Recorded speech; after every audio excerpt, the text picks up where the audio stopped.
Coucou, hello méga, mes amis, c'est Rita Paradis Massaye Balago Faramaren qui est là parmi nous.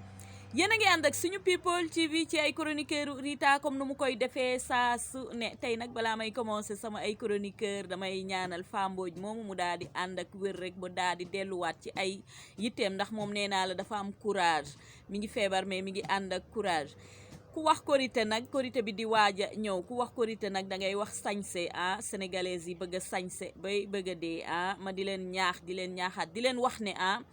bëgg a sañse ak bëggalu rafet rek bu mu la jaral nga dem ca marché ba rek di sàcc rek wala ngay dem di jaay sa bopp di def naka su dul noonu nee naa la yàlla tegul kenn lu mu mënul te nit loo amul rek war nga ko mën a doyloo yàlla rek moo gën ngay dem di sàcc wala ngay def naka su dul noonu te nee naa la dëkk bi moo développé ba nga xamante ne nii fépp foo dugg boutique boo dugg wala fépp foo munti dugg rek am na caméra de surveillance ndax nit ñi léegi dañu installé ay caméra de surveillance yoo xamante ne lépp looy def ñu ngi lay gis di la surveiller kon maa ngi leen di ñaaxaat yéen mbokk jigéen ñi ngeen xamante ne yéen ay dem marché rek di jënd ay cheveux ak ay tisseeg yu mel noonu rek na ngeen fexe ba ànd ak seen ngor ak seen dignité ak personnalité rek bañ a dem foofu di sàcc ndax nee naa la sàcc jekkul ci góor sax waxatuma ak jigéen sama mbokku jigéen ñi bàyyi leen tamit dem ci marché yi di sàcc yéen ñi ngeen xamante ne yéen a koy def nee naa la dëkk bi dafa développé léegi tey nit bu fekkee ne da nga ànd ak sa ngor ak sa dignité war nga loo am nga doyloo ko bu fekkee ne munoo koo muñ ba munoo koo muñ nga dem liggéeyi rek pour daal di koy mën a am waaye bu ngeen jugee dem ci marché bi di sàcc ak du def naka sudul noonu bu ko defee ñi leen di wane di leen dugal ci réseaux sociaux yi ngir yàlla li laay war a sol korité benn fan la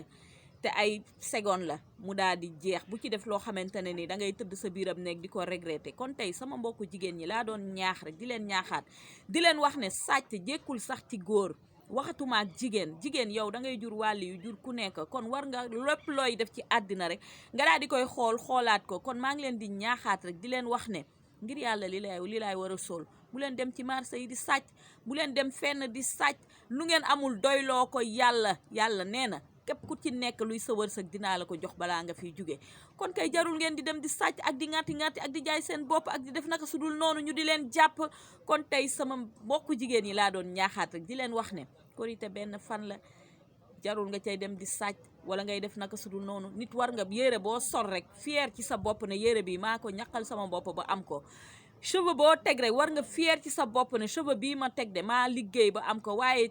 sàcce boo sàccee ba sol ko xam nga ne sa conscience du tranquille te foo nekk sa xel du dal ndax da ngay xam ne que lii nga sol nii ak li nga teg nii da nga ko sàcc kon tey sama mbokku jigéen ñi laa doon ñaax di leen ñaaxaat di leen wax ne sàcc baaxul bu leen dem di sàcc wala ngeen di dem di def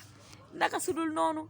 lu ngeen amul doy loo leen ko yàlla tegul kenn lu mu mënul tey sama vidéo ci loolu la doon wax I love you so much thank you